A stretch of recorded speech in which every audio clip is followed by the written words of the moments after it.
You're looking pretty glum there, Sam. What's up? I really messed up with my friend Tommy at school today. How come?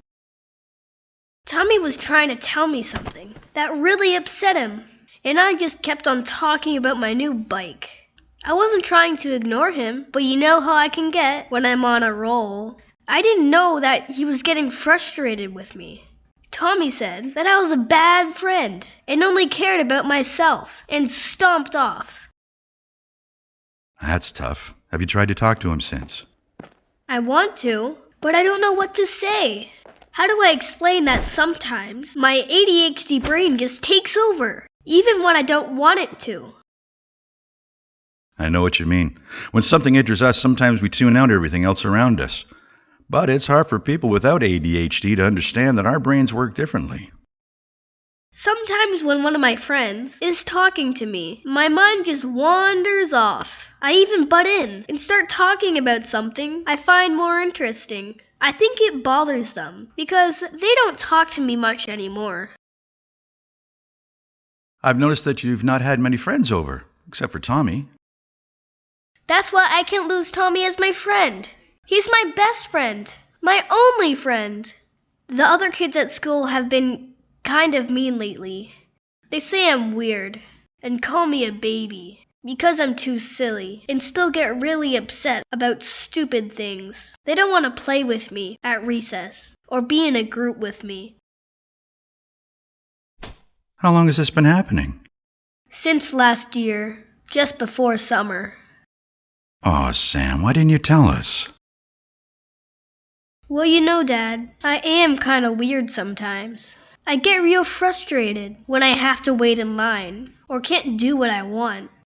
And remember when I got into trouble 2 times last year for that impulse thing that I have?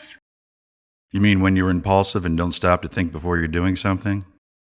That's it. Remember when I pushed Melissa out of the way and called her a bad name when I was running to the bus and Principal Smith made me apologize?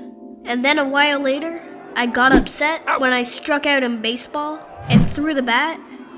All the kids found out about it and stay away from me now. You've been getting better at stopping and thinking, but I can tell when you get really frustrated or mad, it's still tough for you. You know, Sam, when I was a kid, I had the same problem, and once in a while, I still get overwhelmed with things and I need to apologize. I really try, Dad, but sometimes I get so angry that I think my head is going to explode, just like a volcano. I think it's time you go see my friend Dr. Murray. She's a psychologist. She sure helped me a lot when I found out about my ADHD. Can she change my brain and take the ADHD away? No, no one can do that, and we don't want to do that. ADHD is part of you, and we love you just the way you are. But we can help make it easier for you. But how can you do that? You'd be surprised. Dr. Murray taught me how to recognize when I was becoming frustrated or angry. She taught me how to do things like breathing exercises or physical things to get rid of some of that pressure that makes you feel like you're going to explode. Is that why you go for a run when you get home? Sure is. It helps me get rid of my stress from work so I can be calmer with you guys in the evening. But what can I do at school? That's when it gets me into the most trouble. Maybe we could talk to your teacher and the principal. You know, I had some trouble with this sort of thing at work a long time ago, and it helped to talk to my boss. What could he do? Well, after he and I talked, he was able to understand my brain a bit better. I also talked to everyone at work and explained that I don't mean to be rude and butt in when they're talking or pick up on their signals. Signals? Yeah, people give other people signals about how they're feeling. They smile when they're happy, or they frown and scrunch up their face when they're frustrated or angry. Sometimes they cross their arms when they want you to go away, or lean towards you when they're interested in what you were saying. I don't think I notice those things much. Sometimes my teacher, Miss Moretti, stares at me kind of strange when I'm talking in class. It makes me think that I missed something. She was probably trying to let you know with the look on her face that you were doing something wrong. People with ADHD are not usually too good at picking up on those kinds of signals.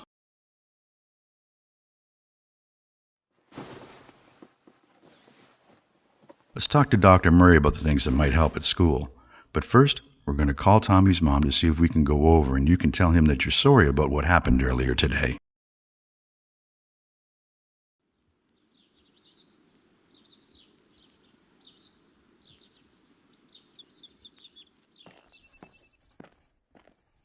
So, Sam, your mom and I spoke to the school about some of the things that Dr. Murray suggested, and they agreed to help.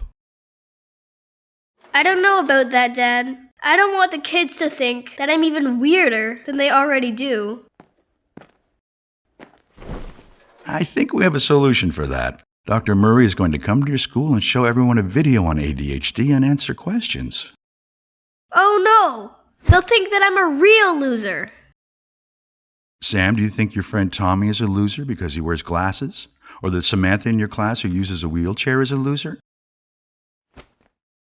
Of course not. They can't help it. And Tommy's such a good soccer player. And you should see Samantha's art projects. Well, you're great at math and a good athlete. People can't be good at everything. You're not great at making your attention do what you want, staying still or slowing down your mind to think about what you're going to do or say. But that's okay. I guess so. But how can the school help? Well, the school is going to find you a quiet spot all your own where you can go and calm yourself down when you get frustrated or angry. They're going to let you have movement breaks and fidget toys to help get out some of that extra energy. Plus, your mom and I, with your teacher, are going to help you learn and practice picking up on those special signals that people send. There are a lot of other things we can try, too. Okay, I'll try. I'm just really glad that Tommy's still my friend.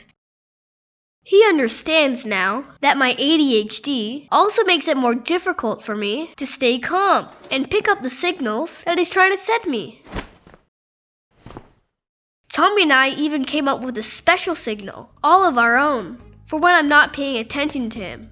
He just punches me in the arm, but not too hard.